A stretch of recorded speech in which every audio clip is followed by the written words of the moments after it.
สวัสดีครับเนื่องจากช่วงระยะนี้มีเหตุการณ์น้ำท่วมเกิดขึ้นในหลายจังหวัดทำให้ผมพอจะนึกถึงเหตุการณ์ที่เคยเกิดขึ้นกับผมในช่วงน้ำท่วมเมื่อหลายปีก่อนได้เป็นเหตุการณ์ที่ผมก็ไม่แน่ใจนักว่าจะน่ากลัวสำหรับทุกคนหรือเปล่าแต่สำหรับผมมันเป็นเหตุการณ์ที่ผมจำได้ดีและมันก็ทำให้ผมกลายเป็นคนที่เชื่อว่าผีมีจริงเลยครับย้อนกลับไปในช่วงที่ผมยังเด็กตอนนั้นผมอายุประมาณ 14-15 ปีและยังเป็นเด็กต่างจังหวัดไม่ได้เข้ามาอยู่ในกรุงเทพเหมือนกับตอนนี้ในตอนนั้นชุมชนหรือหมู่บ้านที่ผมอยู่ได้รับความเดือดร้อนจากน้ำท่วมเป็นอย่างมากครับแต่โชคดีที่บ้านของผมนั้นอยู่บนเนินสูงทำให้น้ำท่วมไปไม่ถึงแต่ปากทางจะขึ้นเนินมาที่บ้านผมนั้นท่วมยาวไปจนสุดทางเลยครับและบ้านอื่นๆข้างเคียงที่ได้ปลูกอยู่บนเนินเหมือนกับที่บ้านของผมก็โดนน้ำท่วมกันทุกหลังทำให้ที่บ้านของผมจะเป็นบ้านที่เพื่อนบ้านรอบข้างมาขออาศัยอยู่พักพิงระหว่างที่รอเจ้าหน้าที่มาช่วยเหลือและรอน้ำลดลงครับน้ำท่วมผ่านไปได้1 วันก็มีเจ้าหน้าที่พายเรือมาให้การช่วยเหลืออย่างรวดเร็วดีครับมาพร้อมกับถุงยังชีพหลายอย่างมากๆถือเป็นประสบการณ์การกินอาหารกระป๋องหลายๆอย่างของผมในเวลากลางคืนเราก็ไม่มีไฟฟ้าใช้ต้องใช้เทียนและตะเกียงที่มีอยู่ช่วยส่องสว่างในการมองเห็นถึงแม้อากาศจะร้อนไปบ้างแต่ก็นอนหลับพักผ่อนได้อย่างสบายเพราะว่าท้องเราอิ่มครับเพื่อนบ้านข้างเคียงที่มาพักร่วมกันก็ช่วยเหลือดูแลกันดีแต่จะมีอยู่ครอบครัวหนึ่งที่ผมรู้สึกอึดอัดและไม่ค่อยชอบที่จะมาอยู่ร่วมด้วยสักเท่าไหร่คือครอบครัวของลุงพูนกับป้าปิ่นครับลุงพูนกับป้าปิ่นเป็น2 สามีภรรยาที่ไม่มีลูกถือเป็นญาติห่างๆของผมแต่ผมเองก็ไม่ได้สนิทอะไรมากเพราะถึงจะบ้านใกล้เรือนเคียงกันแต่เรียกได้ว่าแทบจะไม่ไปมาหาสู่กันเลยครับคุณแม่ของผมเองก็ไม่ชอบท่านทั้ง2 คนเหมือนกับคนอื่นเพราะทั้ง2 คนมีนิสัยบางอย่างซึ่งถ้าจะให้เรียกกันแบบภาษาง่ายๆก็คือขี้งกนั่นเองไม่มีน้ำใจทั้งยังขี้บ่นและชอบพูดแต่ในสิ่งที่ไม่เป็นความจริงทำให้มีแต่คนเอือมระอาครับแต่ในเวลาที่เดือดร้อนกันแบบนี้พ่อกับแม่ผมก็ไม่ได้รังเกียจและเลิกคิดมากเรื่องนั้นไปแต่พออยู่ในช่วงน้ำท่วมนานวันเข้าถึงระดับน้ำจะลดลงไปจนเหลือแค่เข่าแล้วลุงพูนและป้าปิ่นก็ยังไม่ยอมกลับไปดูบ้านของตัวเองทั้งที่เพื่อนบ้านคนอื่นทยอยกันไปดูข้าวของและเครื่องใช้ในบ้านของตัวเองกันบ้างแล้วบางคนที่เห็นว่าพอจะจัดที่จัดทางนอนที่บ้านกันได้ก็กลับไปนอนที่บ้านกันหรือบางส่วนที่มาก็ย้ายไปนอนที่เต็นท์ที่จัดไว้ช่วยเหลือผู้ประสบภัยครับเจ้าหน้าที่ที่มาเยี่ยมก็ยังเอาถุงยังชีพมาเพิ่มให้หลังจากที่เห็นว่าที่บ้านของผมมีเพื่อนบ้านคนอื่นๆมาอาศัยด้วยแต่ลุงพูนและป้าปิ่นก็แสดงความเห็นแก่ตัวอย่างเห็นได้ชัดแม้กระทั่งในเวลาที่เราต่างเดือดร้อนเหมือนกันผมในฐานะที่เป็นเด็กในตอนนั้นก็เห็นลุงพูนและป้าปิ่นแอบขโมยของบางอย่างเช่นพวกอาหารในถุงยังชีพของคนอื่นไปใส่ไว้ในถุงของตัวเองจนอาหารในถุงที่ต้องแบ่งกันนั้นไม่เพียงพอแต่ด้วยความเป็นเด็กผมเองก็ไม่กล้าที่จะพูดอะไรอีกอย่างผมก็กลัวด้วยครับพ่อและแม่ของผมเองที่เห็นว่าอาหารไม่เพียงพอก็แบ่งกันกิน2 คนต่อ1 กระป๋องและยอมให้ผมกินคนเดียว1 กระป๋องแต่ลุงพูนและป้าปิ่นทุกคนที่กินข้าวร่วมกันก็เห็นว่าทั้ง2 คนนั้นได้กินอาหารกระป๋องไปคนละ2 กระป๋องทั้งที่คนอื่นๆต้องแบ่งกันกินทำให้เริ่มเกิดความไม่พอใจขึ้นเพราะเราต้องใช้ชีวิตร่วมกันจนกว่าน้ำจะลดลงและมีไฟฟ้าใช้กันอีกหลายวันการแบ่งปันและการมีน้ำใจจึงเป็นสิ่งสำคัญที่พ่อและแม่สอนผมในช่วงที่เราประสบปัญหาแบบนี้ผ่านไปเกือบอาทิตย์จู่ๆฟ้าฝนก็ไม่เป็นใจครับวันนั้นผมจำได้ดีเพราะฝนตกลงมาพร้อมๆกับมีลมแรงมากจนต้นไม้ต้นใหญ่ที่อยู่ข้างๆบ้านหักโค่นล้มลงด้วยแรงลมโชคดีที่เฉียดจากบ้านไปเล็กน้อย ทำให้ตัวบ้านไม่ได้รับความเสียหายอะไรเช้าวันรุ่งขึ้นน้าบัวที่ตื่นเช้ากว่าใครเพื่อนก็เดินมาบอกกับพวกเราที่กำลังทยอยกันตื่นว่าน้ำขึ้นอีกแล้วพ่อแม่และผมก็รู้สึกแย่ไม่ต่างกันถึงบ้านของเราจะไม่เป็นอะไรแต่ในเวลานั้นการไม่มีไฟฟ้าให้ใช้หรือมีน้ำสะอาดให้ดื่มมันก็ลำบากจริงๆครับยิ่งอยู่กันเยอะก็ยิ่งลำบากช่วงสายๆของวันเดียวกันพ่อผมก็เลยลองคุยกับเพื่อนบ้านคนอื่นๆว่าจะลองช่วยกันลากต้นไม้ใหญ่ที่ล้มลงมาใช้ทำเป็นแพดีหรือเปล่าแต่ลุงพูนแกก็ไม่ยอมครับแถมยังบอกว่าถ้าน้ำลดแกจะขอไม้ที่บ้านผมไปพ่อผมเองก็ไม่ยอมเพราะนั่นคือต้นไม้ของที่บ้านผมเองที่นั่งอยู่กับแม่ซึ่งได้ฟังอยู่ห่างๆก็ได้แต่คิดในใจว่าทำไมลุงพูนเขาถึงเป็นคนเห็นแก่ได้ขนาดนั้นคุณจะเอาไปได้ยังไงนั่นมันไม้ที่บ้านผมแต่ตอนนี้ผมอยู่ที่นี่ด้วยก็เท่ากับว่าเป็นไม้ที่บ้านผมด้วยพอทุกคนได้ฟังอย่างนั้นต่างก็ไม่พอใจลุงพูนกันอย่างเห็นได้ชัดคุณคิดได้ยังไงเนี่ยลุงวัดเพื่อนบ้านอีกคนพูดเสริมขึ้นแม่ผมเองก็บ่นคล้ายกับลุงวัดเหมือนกันพ่อผมจึงตัดปัญหาจากเดิมที่คิดว่าจะนำต้นไม้ใหญ่มาทำเป็นแพพาลุยน้ำท่วมออกไปเป็นการลองเดินลงจากที่บ้านและลุยน้ำดูว่าสูงแค่ไหนจะได้ไปเอาของมาเพิ่มได้แล้วก็เอากระมังติดไปด้วยเพื่อจะใส่ของทุกคนเห็นด้วยอย่างที่พ่อผมว่าก่อนที่จะลงไปข้างล่างกันผ่านไปนานพอสมควรที่พ่อของผมลุงปั่นลุงถินน้าบัวน้าเพชรและเพื่อนบ้านอีก 2-3 คนหายไปเหลือเพียงแค่ผมแม่ลุงวัดลุงพูนและป้าปิ่นที่อยู่เฝ้าบ้านเวลาล่วงเลยมาจนถึงตอนบ่ายแล้วพ่อของผมก็ยังไม่กลับมาทำให้ลุงพูนและป้าปิ่นเริ่มบ่นส่วนลุงวัดเองที่นั่งอ่านหนังสืออยู่ไม่ไกล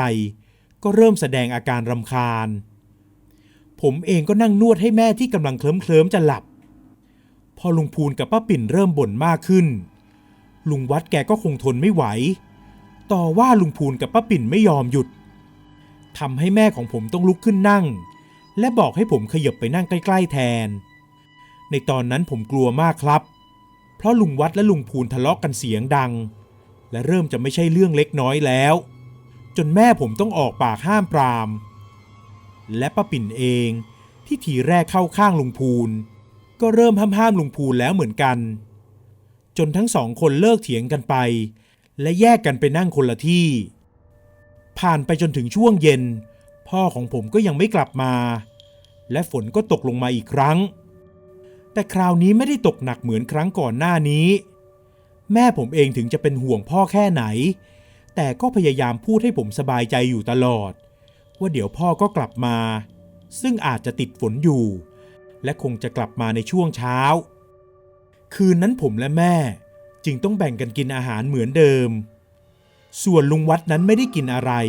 เพราะไม่มีอาหารเหลือแล้วแม่ของผมก็แบ่งอาหารไปให้แต่ลุงวัดก็ไม่รับส่วนลุงพูนและป้าปิ่นก็กินอาหารของตัวเองกันอย่างสบายใจคราวนี้ลุงพูนและป้าปิ่นหยิบของออกจากถุงของคนอื่นต่อหน้าต่อตาพวกเราทุกคนลุงวัดที่เห็นอย่างนั้นก็ไม่พอใจอย่างมากกูว่าแล้วต้องเป็นพวกมึงรอบนี้ลุงวัดขึ้นกูมึงใส่ลุงพูนทำให้ลุงพูนเองที่เป็นคนไม่ยอมคนอยู่แล้วเกิดโมโหขึ้นทันทีแล้วไงของแบบนี้ถ้ามึงอยากอยู่รอดก็ต้องขโมยสิวะลุงวัดที่ได้ยินอย่างนั้นก็ทนไม่ไหวลุกขึ้นพุ่งเข้าไปต่อยลุงพูนทันทีแม่ผมรีบดึงผมให้ห่างออกจากลุงวัดและลุงพูนที่กำลังชกต่อยกันผมทั้งกลัวและตกใจจนเกือบจะร้องไห้ข้าวของต่างๆกระจัดกระจายไปหมดป้าปิ่นเองก็พยายามห้ามทั้ง2 คนแต่ก็ห้ามไม่ไหวผ่านไปไม่นานทั้ง2 คนก็เลิกทะเลาะกันและต่างคนก็ต่างนั่งหอบคงเป็นเพราะวัยที่ทำให้ออกแรงแค่นิดเดียวก็เหนื่อยกันซะแล้ว ลุงวัดกับลุงพูนได้แผลกันไปคนละแผล2 แผลแต่ข้าวของที่จำเป็นต้องใช้เกิดเสียหายไปหลายอย่างเพราะทั้ง2 คนใช้ขว้างปาใส่กันคืนนั้นเลยเป็นคืนที่ผมนอนหลับไม่ค่อยสนิทมากนักเพราะผมเองทั้งกลัวและคิดถึงพ่อมากๆจนเผลอหลับไปในที่สุดผมงัวเงียตื่นขึ้นมากลางดึกในคืนนั้นเพราะปวดฉี่ข้างนอกยังคงมีเสียงฝนตกอยู่ผมพยายามปลุกแม่ให้ไปเป็นเพื่อนเข้าห้องน้ำแต่แม่ก็ไม่ยอมตื่นด้วยความที่ปวดฉี่มากผมจึงลุกไปเข้าห้องน้ำคนเดียวระหว่างที่ผมเดินไปจะต้องผ่านหน้าต่างบ้านที่มีระเบียงยื่นออกผมเห็นมีใครบางคนยืนอยู่กลางสายฝนแต่ก็ไม่ได้สนใจอะไรมากนักและรีบไปเข้าห้องน้ำด้วยผมทำธุระเข้าห้องน้ำเสร็จและเปิดประตูออกมาแต่ก็ต้องตกใจเพราะเห็นลุงพูนมายืนอยู่ที่หน้าห้องน้ำลุงมาเข้าห้องน้ำเหรอครับผมถามลุงพูนออกไปก่อนจะเบี่ยงตัวหลบให้ลุงพูนจังหวะตอนที่ผมกำลังเบี่ยงตัวผมก็เหยียบเข้ากับน้ำที่นองอยู่บนพื้นซึ่งพอลองเพ่งสายตาดูดีๆก็เห็นว่าตัวลุงพูนนั้นเปียกมากผมเลยเข้าใจและคิดไปเองว่าคนที่ผมเห็นก่อนหน้านี้คงจะเป็นลุงพูนผมเดินสวนลุงพูนออกไปได้ไม่กี่ก้าวผมก็เจอกับลุงพูนอีกครั้งผมชะงักและตกใจเล็กน้อย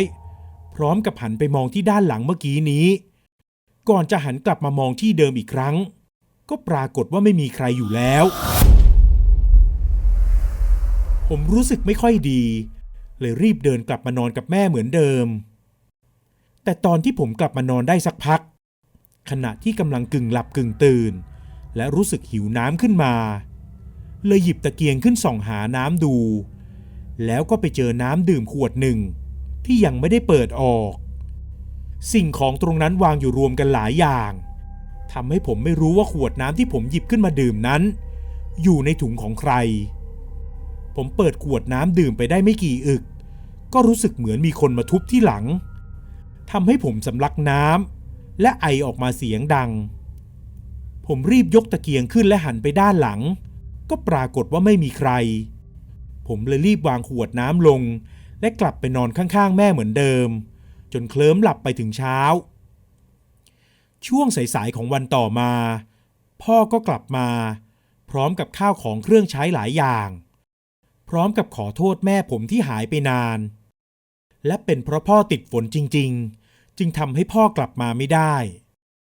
ผมดีใจที่ได้ของกินหลายอย่างและได้กินจนอิ่มส่วนแม่ของผมนั้นก็ได้เล่าเรื่องที่เกิดขึ้นเมื่อคืนให้พ่อฟังพ่อผมมีอาการโมโหเล็กน้อยก่อนจะถามถึงลุงวัดและลุงพูนซึ่งป้าปิ่นเองก็ไม่รู้ว่าแกหายไปไหนลองเดินหาทั่วบ้านดูแล้วก็ไม่เจอ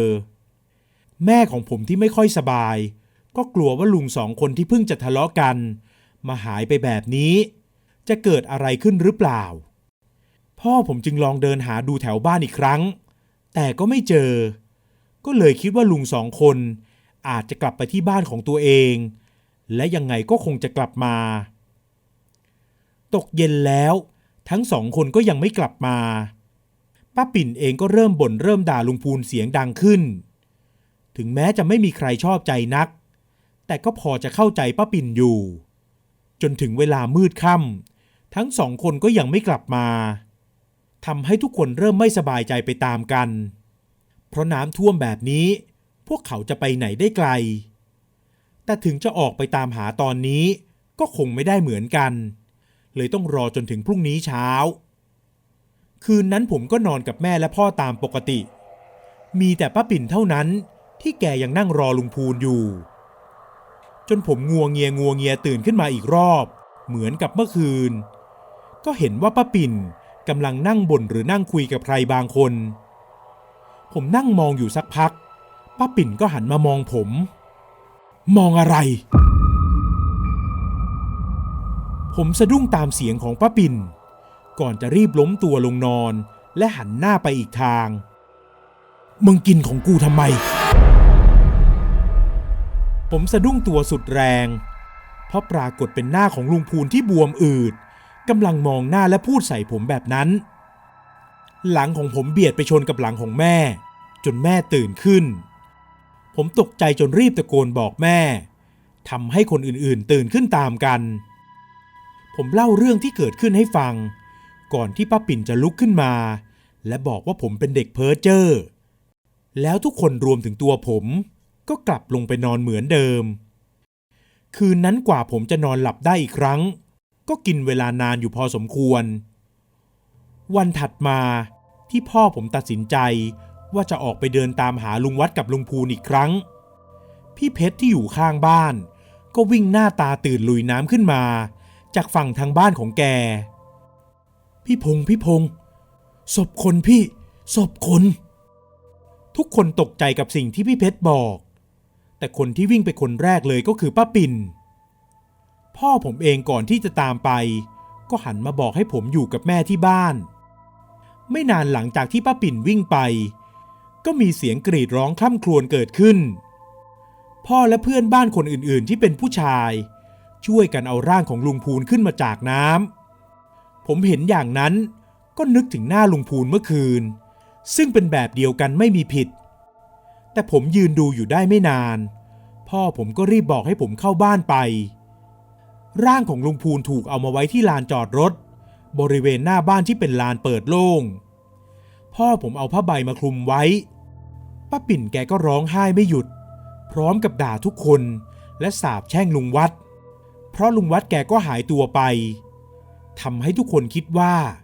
ลุงวัดน่าจะเป็นคนฆ่าลุงพูนแล้วหนีไปแต่จะหนีไปที่ไหนนั้นก็ไม่มีใครรู้ได้เวลาผ่านไปจนประมาณอาทิตย์กว่าๆระดับน้ำก็ลดลงจนเพื่อนบ้านที่มาพักอาศัยที่บ้านผมสามารถกลับไปพักที่บ้านของตัวเองได้แล้วหลายบ้านได้รับความเสียหายเป็นอย่างมากไม่ว่าจะเป็นรถบ้านหรือแม้แต่วัวควายที่เลี้ยงเอาไว้และพาหนีน้ำได้ไม่ทันก็จมน้ำตายกันไปหลายตัวไม่นานก็เริ่มมีการฟื้นฟูบ้านกันครับด้วยความช่วยเหลือจากหลายๆฝ่ายถึงบ้านผมจะไม่ได้น้ำท่วมแต่ก็ได้รับความช่วยเหลือเหมือนกันส่วนศพของลุงพูนหลังจากที่น้ำลดลงนั้นป้าปิ่นก็เรียกเจ้าหน้าที่มาจัดการให้พาไปถึงแม้จะต้องทนดมกลิ่นอยู่2 วันแต่ก็ไม่มีใครบ่นเพราะเรารู้สึกสงสารป้าปิ่นแต่เรื่องที่น่าตกใจมากกว่านั้นก็คือพอระดับน้ำลดลงที่บ้านของลุงวัดนั้นเจ้าหน้าที่ได้เข้าไปพบลุงวัดนอนคว่ำหน้าอยู่ที่บ้านเหมือนกันในสภาพตัวบวมอืดแถมยังมีรอยถูกแทงอีกด้วยชาวบ้านก็เลยพูดกันไปว่าไม่รู้ว่าใครทำร้ายใครกันแน่และลุงพูนเองก็อาจจะตายเพราะอย่างอื่นก็เป็นได้แต่ป้าปิ่นที่เป็นเมียลุงพูนแกไม่ได้เชื่ออย่างนั้นครับทุกครั้งที่ได้ยินใครพูดถึงเรื่องนี้ก็จะเถียงชาวบ้านว่าเป็นลุงวัดที่ฆ่าลุงพูนมาตลอดหลังจากเหตุการณ์น้ำท่วมในครั้งนั้นทำให้พ่อและแม่ของผมตัดสินใจย้ายบ้านมาอยู่แถวชานเมืองกรุงเทพหรือที่เรียกว่าปริมณฑลนั่นเองครับซึ่งก็ประสบปัญหาน้ำท่วมไม่ต่างกันแต่ก่อนที่จะย้ายมาต้องขอเสริมอีกนิดว่าต้นไม้ใหญ่ที่ล้มลงมานั้นพ่อผมก็ยกให้กับป้าปิ่นไปซึ่งป้าปิ่นเองแกก็เอาไปเผาพร้อมๆกับลุงพูนผมที่เป็นคนเดียวที่ได้เห็นลุงพูนหลังจากแกเสียไปแล้วและได้มาเล่าเรื่องนี้ให้กับพ่อและแม่ฟังทีหลังแม่ของผมก็เลยบอกว่าคงเป็นเพราะลุงพูนแกเป็นคนขี้งกขี้ระแวงมากผมเองที่ไม่รู้อะไรก็เลยเจอดีเขาให้แต่ก็ถือเป็นการเปิดโลกให้กับผมเลยนะครับเพราะตั้งแต่นั้นเป็นต้นมาผมก็เชื่อว่าผีมีอยู่จริงและได้เห็นผีอยู่บ่อยๆถ้ามีโอกาสคราวหน้าผมจะมาเล่าเรื่องต่อๆไปให้ได้ฟังกันอีกขอบคุณครับ